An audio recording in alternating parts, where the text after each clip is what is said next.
welcome to Breaking Through with me, Kristen Rao Finkbeiner, powered by Moms Rising. We have a really important show for you today. We start out talking with a journalist who's a national correspondent based in Minnesota. After that, we talk about the importance of women running for office with Vote, Run, Lead Action. And we close the show checking in with the National Women's Law Center about what's going on in the jobs report and women in the labor force. We're going to jump right in with our first guest. We are joined by a very important guest, Beth Hawkins, who's the senior writer and national correspondent at the 74 Million. Welcome, Beth. I'm glad to be here. Thank you for having me. I'm so glad you're here. You've been writing a lot about people who are rising up, who are organizing relief, who are taking action, and who are really making a difference in protecting our democracy. One of your recent articles is called quote, Mothers of Massive Resistance. PTA members organize Minneapolis relief efforts. What's the most important thing people should know about what's happening in Minneapolis right now?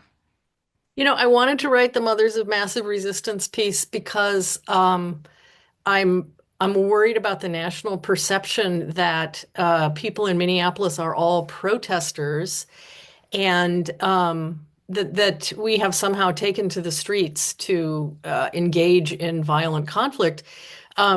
Really, the way that much of what's going on here, there certainly are protesters, and thank heavens there are protesters. But much of what you're seeing in the news are ordinary people trying to go about their daily walk in life and encountering unbelievable violence and chaos.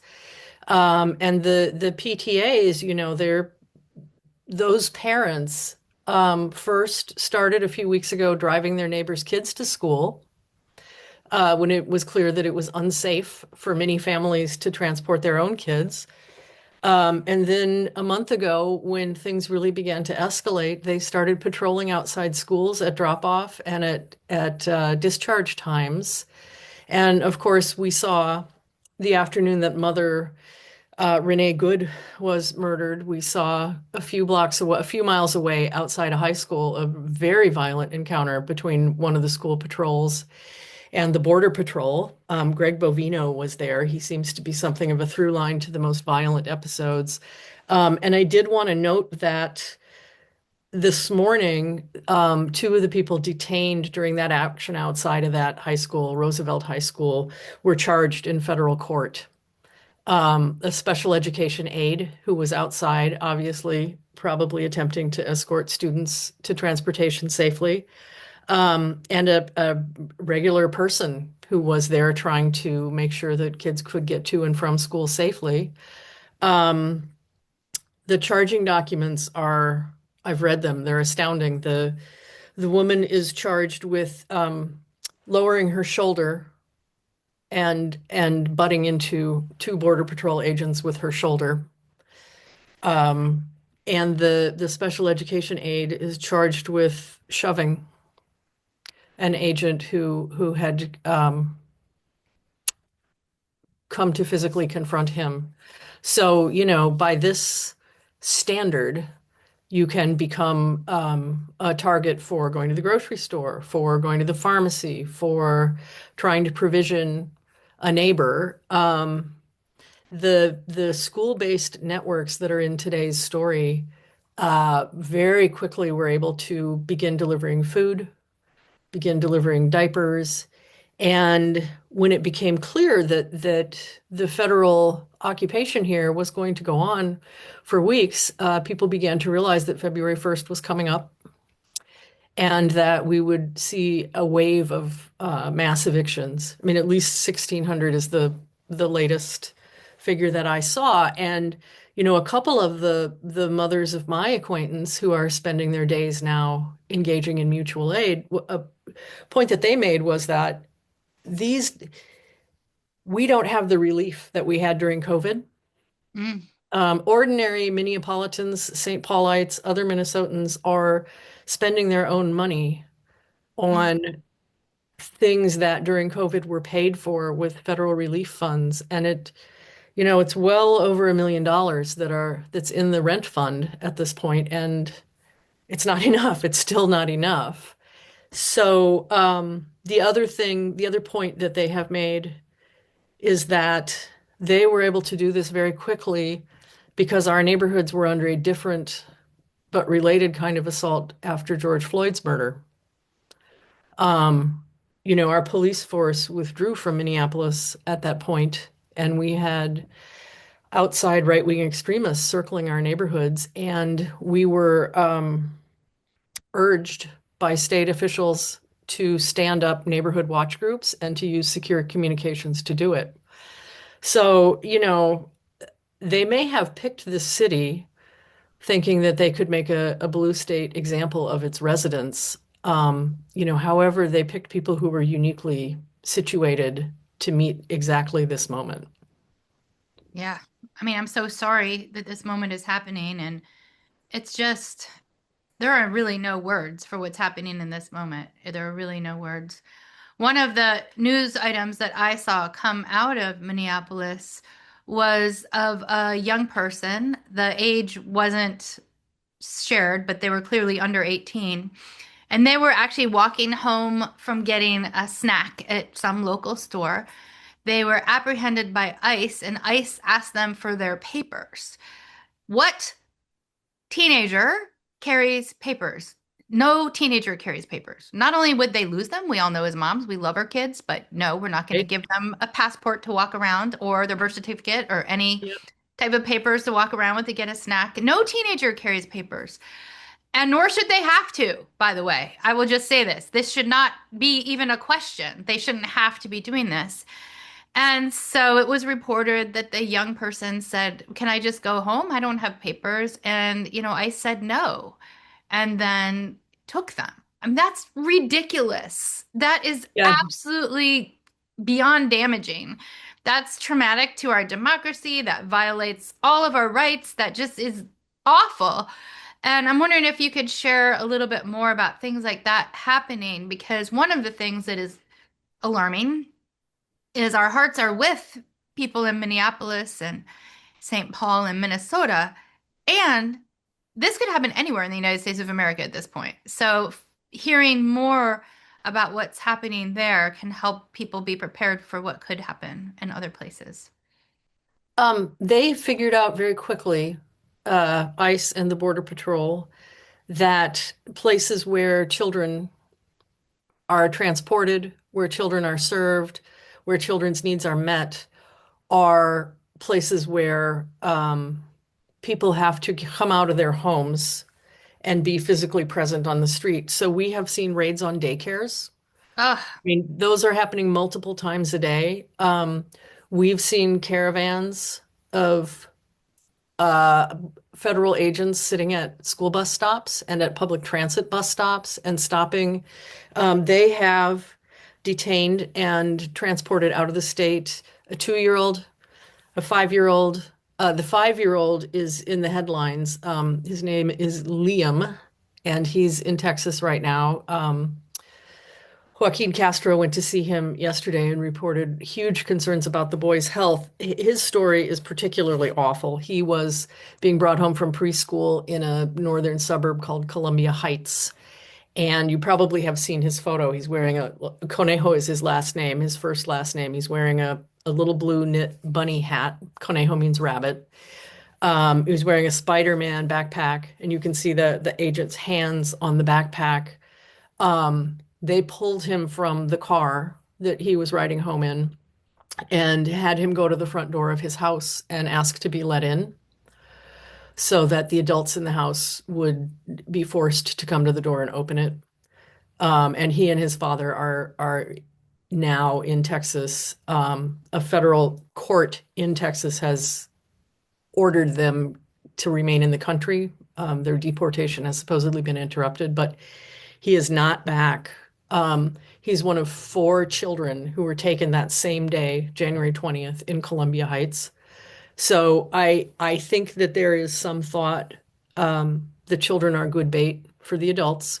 it's ridiculous. I just have to say, Um, it's awful. That's yeah, beyond awful. it's terrible. The other thing that I think perhaps the administration has realized is a problem is that the attempts up until this weekend were to escalate and to try to, I think, bait people into boiling over.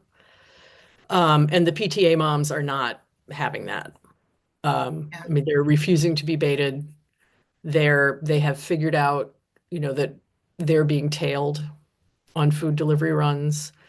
Um, they have figured out how to map out the safe route to school. I mean, I think that they have underestimated this network of everyday people's ability to manage a chaotic situation like this. We only have about 4 minutes left, and I would sure love to talk to you for a lot longer. So thank you for spending time with us. What can people do who are listening? How can people who are listening help? And people who are listening are all over America. You can keep the pressure on. You know, Call your senators, tell them no more yep, funding for ICE. Actually, call yep. your US senators every day and tell them no more funding for ICE. And to put in place strong accountability measures. We need very strong accountability measures along with no more funding. But what else were you going to say, Beth?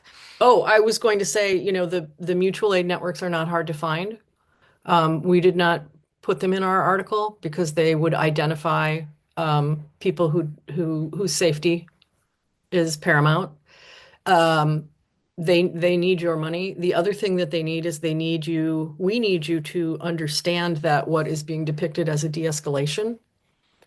The Border Patrol head was sent packing and has been replaced by someone who sounds much more reasonable. Nothing on the ground has changed. And I think this morning's charges against people who were simply standing outside of school speaks to that. The That's caravans are important. circulating. Yep, Let's restate that. Nothing has changed on the nothing has ground with changed. the supposed change that Trump announced was happening. And are we surprised? Because Donald Trump actually said that something happened that did not happen when we all could see videos with our own eyes about what really happened. So, people, I guess this is another tip. Watch the actions of what's happening, not the words around what's happening, particularly coming from the Trump administration. So, you were going to say something else, Beth. Nope. Nope. I was going to say, they have conditioned the withdrawal of the agents on state acquiescence to a number of conditions. Many of them are illegal. Yeah, They're asking for things that by law the state and local officials cannot do. But I cannot state strongly enough that we are still looking at children, parents, and constitutionally protected legal observers being taken off the street. we're seeing massive violations of the US Constitution. Might I add, that is unpatriotic by Donald Trump and MAGA. That includes the ICE and the Border Patrol. It is just so sad. I and many of us have been working on shoring up our democracy for decades, and this is just such a giant step backwards for democracy and a violation of the dream that was promised to the people of America that we haven't yet reached. We're still reaching for that dream, but this is a giant step backwards. So I am so thankful that you're on. I'm thankful for that you're writing about it. I'm thankful that you're spreading the word of what is actually happening in Minnesota. And I'm also thankful that you're sharing with people how they can help. So thank you so much for being on. Thank you for all that you do. Everybody, I want you to read the articles. Okay, here's the article. Mothers of Massive Resistance. PTA members organize Minneapolis relief efforts by our guest, Beth Hawkins. Thank you for being on and thank you for all you do, Beth. We really appreciate you getting the news out. We're going to take a quick break, but stick around. We'll be right back with our next guest talking about how important it is for women to run for office through vote, run, lead action. We'll be back in a quick moment. Welcome back to Breaking Through with me, Kristen Rao Finkbeiner, powered by Moms Rising. We have a very important guest that is coming on with us today. A very special person, Erin Vilardi, who is founder and CEO of Vote, Run, Lead Action. Woo! We love Vote, Run, Lead Action. We need some Vote, Run, Lead Action. Right now, we have the U.S. House controlled by Republican leaders. Why? Because there are more Republicans than Democrats in the U.S. House. Similarly, the same thing's happening in the U.S. Senate. controlled by Republican leaders because there are more Republicans than Democrats. And then, of course, we have the malignant Cheeto in the Oval Office. Studies show that when women run, we actually get policy that is more effective for actual human beings and not as many disasters. Now, of course, that's not every woman, but on the Mhm. whole, studies show that happens. And you are making sure that we have more leaders who reflect and respect us. Because guess what? That needs to happen. Because the other thing is happening, just as a preamble. The United States of America is ranked a low 91 of all nations on the Yes. planet Earth in terms of political parity. That means the amount of women who are in office. We're not asking for every office to be held by women, not 100%, but we'd like parity of women in office, and we have not reached that at all yet. So, Erin, how are you saving us? What's happening with Vote Run Lead? Well, it's not just vote, run, lead action. It's a whole network of organizations and state level folks. And there are many of us who realize that a really powerful intervention for our democracy is actually getting more women trained, supported, elected, staying in office, doing the kind of thing that we want them to be as transformers inside of Congress, inside of our state houses. So, I mean, we're trying to do it soup to nuts. Encourage and create an environment where women feel like they can run, where they see themselves as powerful, who believe they are enough. Our mantra is run as you are. Like everything you need to run for office, you have. All the other stuff we can teach you. Like, look at some of these dum-dums. Okay, look at Yeah, some of thank these you. Let's just people. pause there. Let's just pause there. Look at some of these people that are in office right now. What Yes. is happening? Yes, Okay, like continue. it's not easy, but it's simple, right? You got to get more votes than the other guy. You got to talk to more people. You got to be in touch with your neighbors. You got to be in community. You got to have good ideas for what's happening. And we know there are more women out there who have those skills. The second thing is we help you run a really winning campaign. We have good high win rates. And we specialize in making sure that women from different backgrounds who don't see themselves in politics, who might be outside the system, have the resources they need. Like, we know there's a ton of gendered bullshit with, women's networks are smaller, our income is smaller, all of this stuff that makes it a little bit harder, but we often have better ground games, deeper community relationships, a real empathy with people. That also are some of our opportunities and advantages. And now we are, we're 10, 11 years old. We've got hundreds of 1,000 plus. I think it's 2,000. I don't know the numbers because sometimes I see women in the street and they're like, oh, everyone in the Brooklyn community board is from Vote Rent Lead. And I'm like, cool. I don't have you in my database. But, because the resources are free. They're out there for everybody. But now we're really looking at that network of elected women, particularly in this time, Kristen, where we have to protect who is sitting in elected office because it is the women. You look at Yep. Minnesota, you look at Washington, you look at these laws, the good laws coming out of state legislatures, they're almost exclusively coming from badass women who have been recently elected. So we've got to make sure that they stay there. 100%. So, everybody listening, Vote Run Lead Action can be found on any computer, any phone, any location. It's Yeah. voterunleadaction.org. You can go there, get information, get involved. Be sure you sign up so Erin knows how to reach you if needed. Yes. Erin, I mean, one of the things that's so important that you talked a little bit about is the power of women both running for office and in office. Some data shows that when women run, they're more likely to win. It's just that we run less often. Is that true? What are you hearing? It is true generally, but there's also some caveats in, some of the red states, some of the southern states, some rural areas. But we are seeing a real groundswell in metropolitan areas, in the suburbs around cities for women of color getting elected. So we've got to really push that out to our rural communities. Part of it is just that we haven't seen as many women run in rural areas. So it's just the numbers. They actually have a percentage higher, but because you cover so much geographic ground, you're seeing fewer women. So if you live in a rural area, you really should think about who is your senator, who is your representative, because if you check them out, it is likely that they have been in there for 10 plus years. And it is likely that they have not been primaried, let alone had an opponent in a general election. So that is really critical because some of these folks have just been sitting there, whether they're in your own party or in the opposite party. They need to be challenged. We need to get voters excited about what's happening in our democracy. We need to offer an alternative.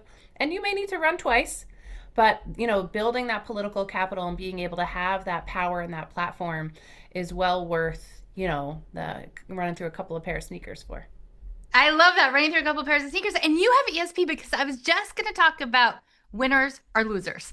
And this is Yeah. something really important. When we look at the data overall, when men run for office and they get their name recognition going and they get all kinds of organizing happening and they lose, guess what happens? They often run again and they Yes. use all of that work that they did in their losing race to Yes. win the next race. And Right. sometimes it takes running 2, 3, 4, 20 times. No.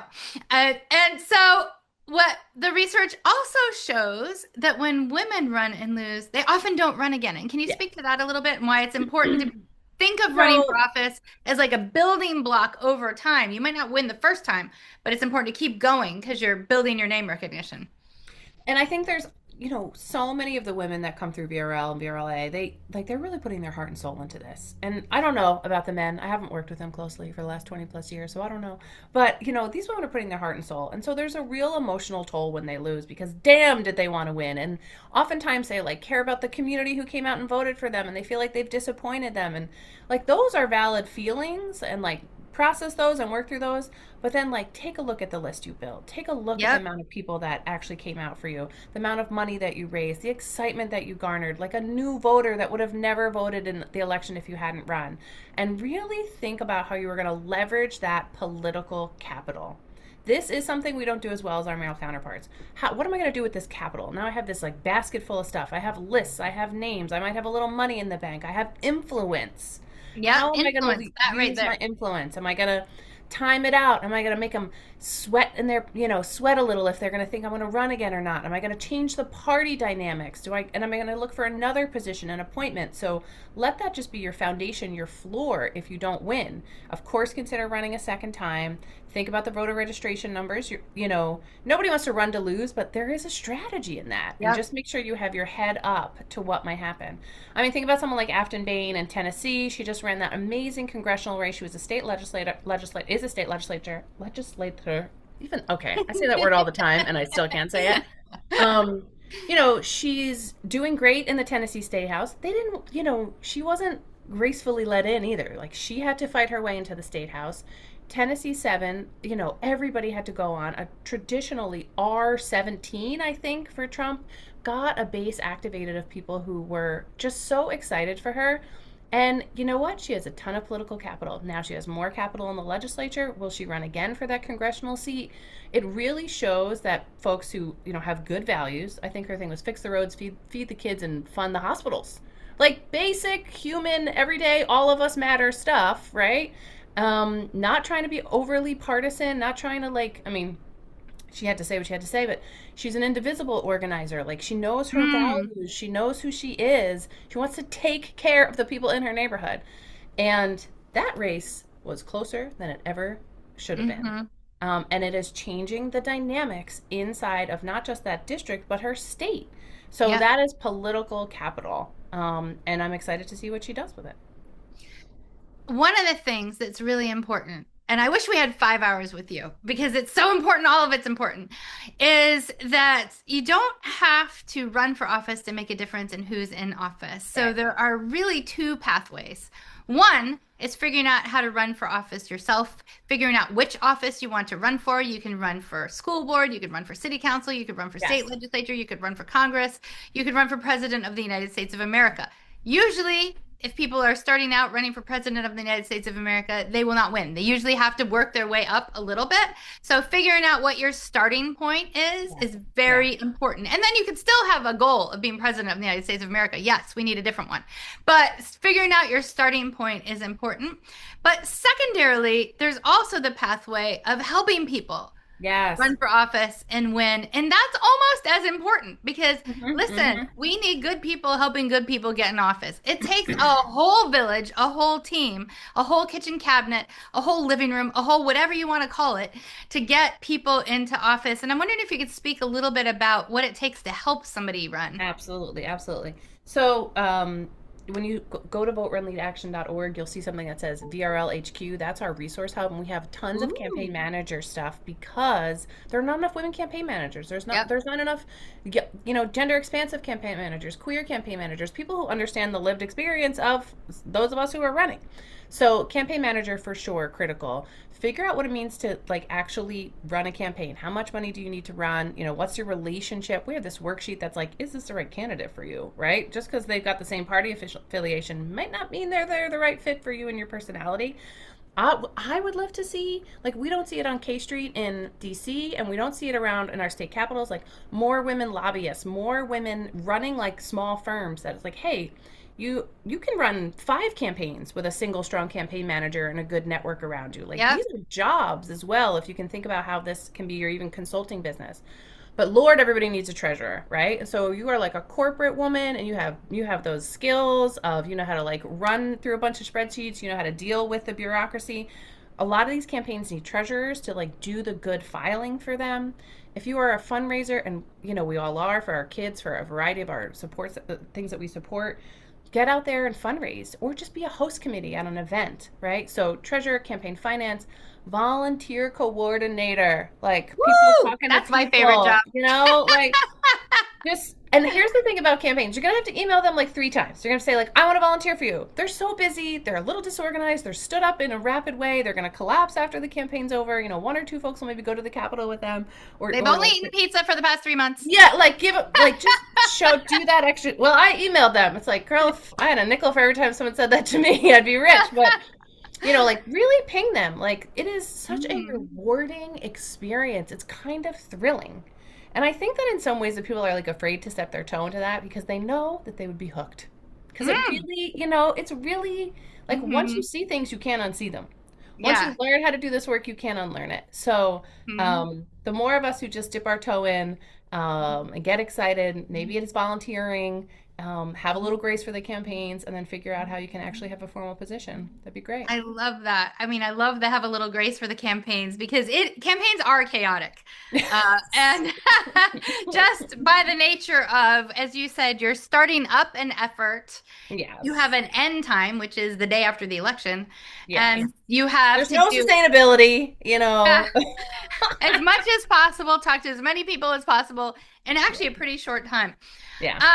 So I want everybody to know that you can go to voterunleadaction.org. You can get all of Yes. these resources. And that top resource that Erin just talked about, it's at the top of the page if you didn't write down what it is. It's Mm-hmm. VRLHQ. Just click it. Or if you can't remember that, just click around Yeah. everywhere on this Look around. website. It's Mm-hmm. fantastic. Mm-hmm. And make sure you sign up to get, there's a sign up on here, but just to stay involved. And Erin, we only have 1 minute left. What's giving you hope with these absolutely tragically awful headlines that are continuing, and with the fact that 2026 has already been 5 decades?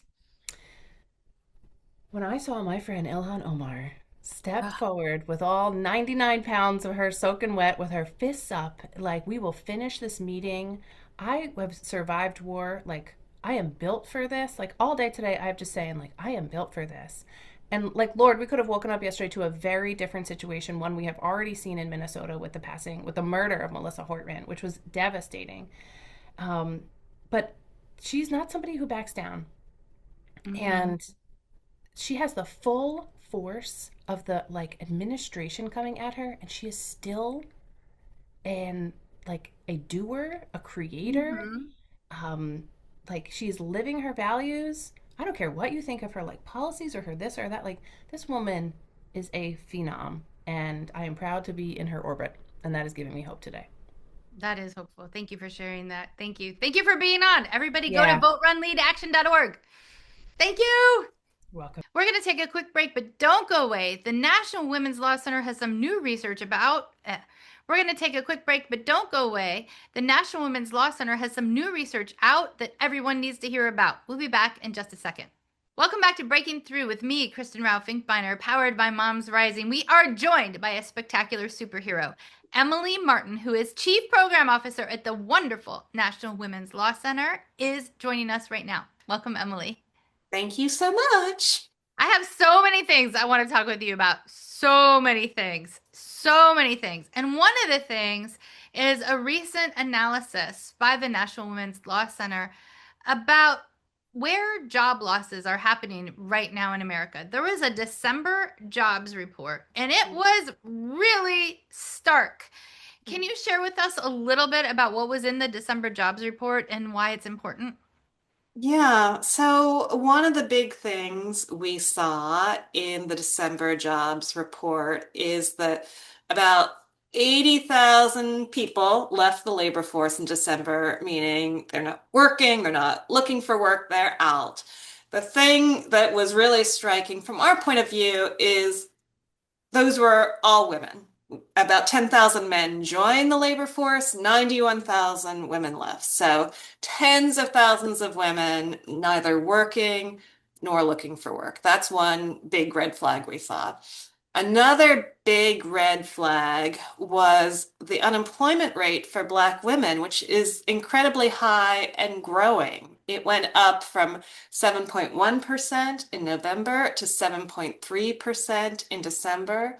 As a point of comparison, the 19th just ran an article pointing out that that is higher than the unemployment rate for white women was at the deepest moment of the Great Recession. For white women, unemployment has only been that high like three times ever in history since I started keeping data.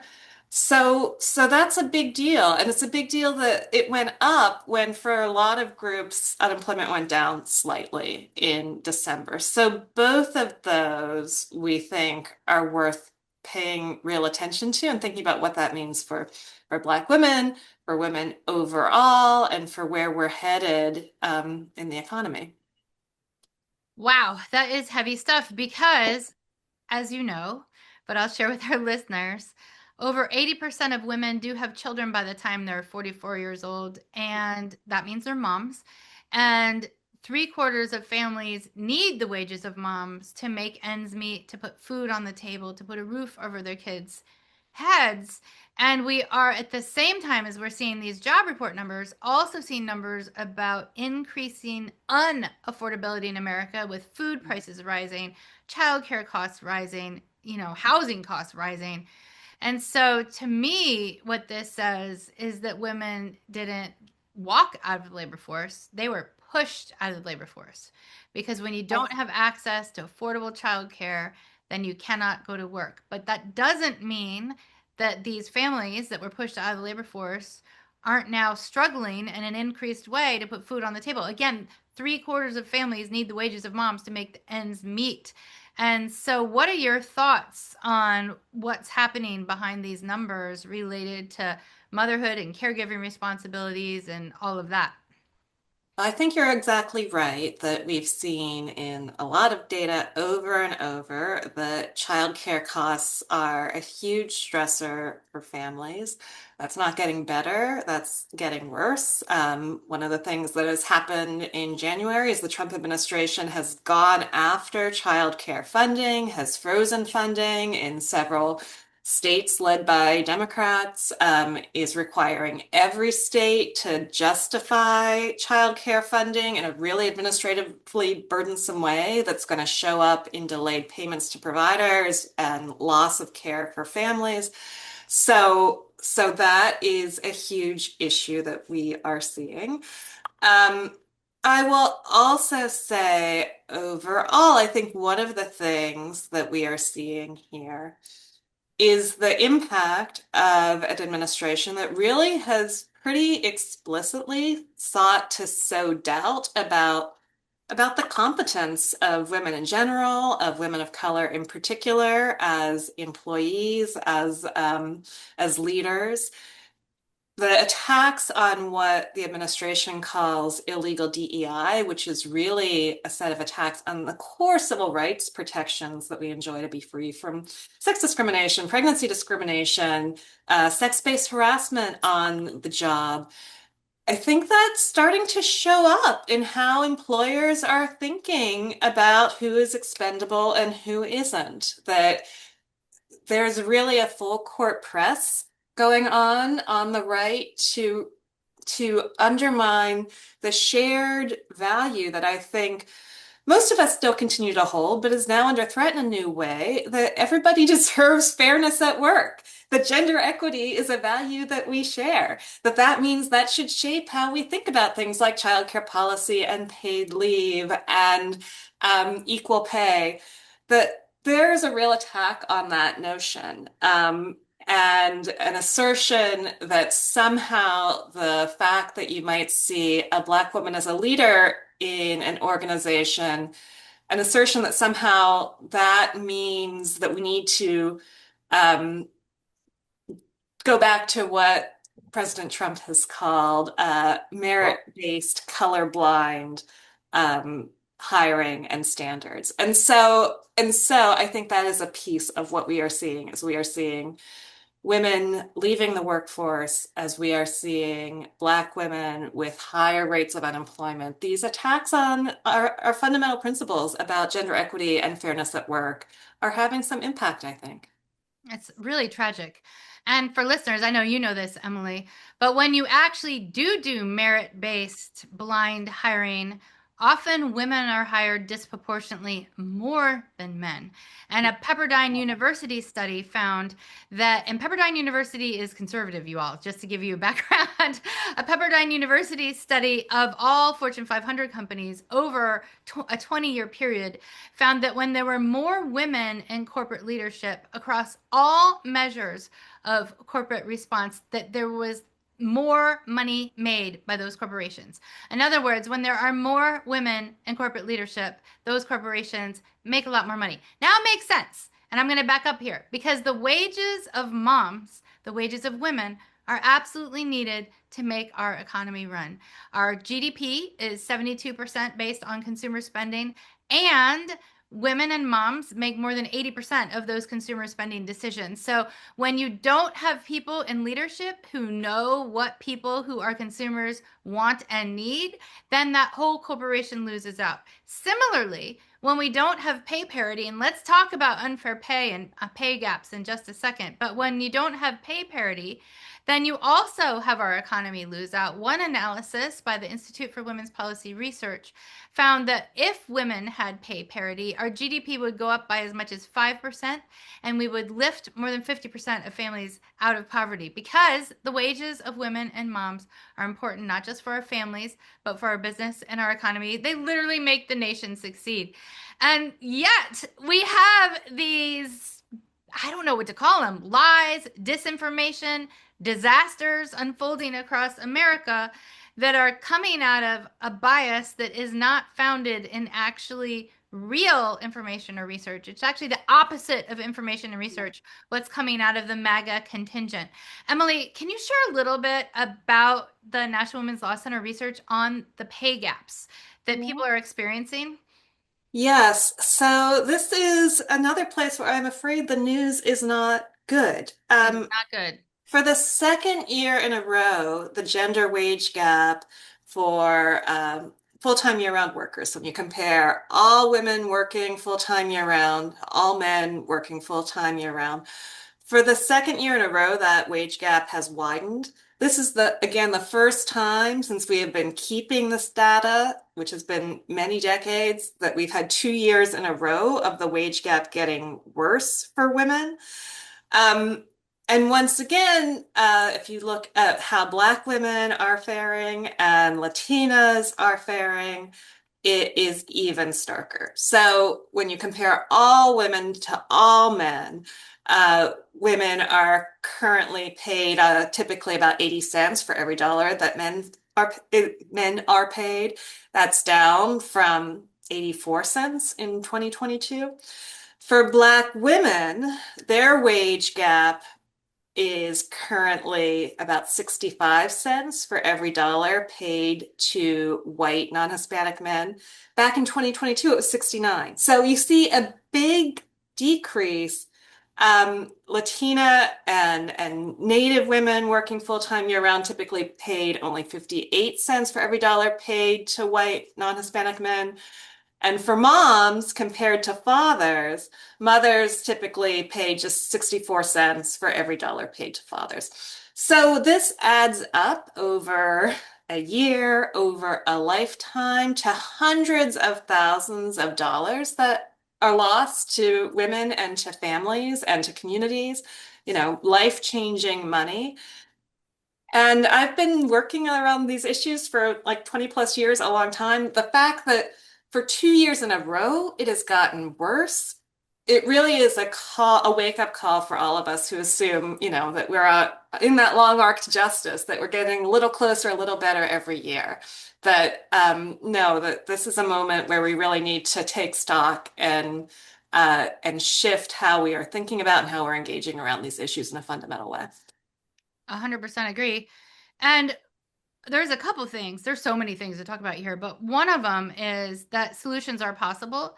Studies show that when you pass a set of policies that most other industrial nations have already passed, so this is not rocket science, it's not experimental, we know the data, that then you could close the wage gaps between moms and non-moms in particular, which is the largest part of the wage gaps. And so those policies are, not surprisingly, access to affordable childcare, access to earned sick days, access to health care, access to workplace policies like flexible work, access to making sure that we have equal pay. And for equal pay policies, we're looking at things like the Equal Pay, what is it? The Equal Pay Protection Act. I can't remember. Paycheck Fairness The Act. Paycheck Fairness Act. Thank you. I almost made up a new policy. But I like yours too. But those policies can pass, right? It doesn't take rocket science. It just takes our leaders moving them forward.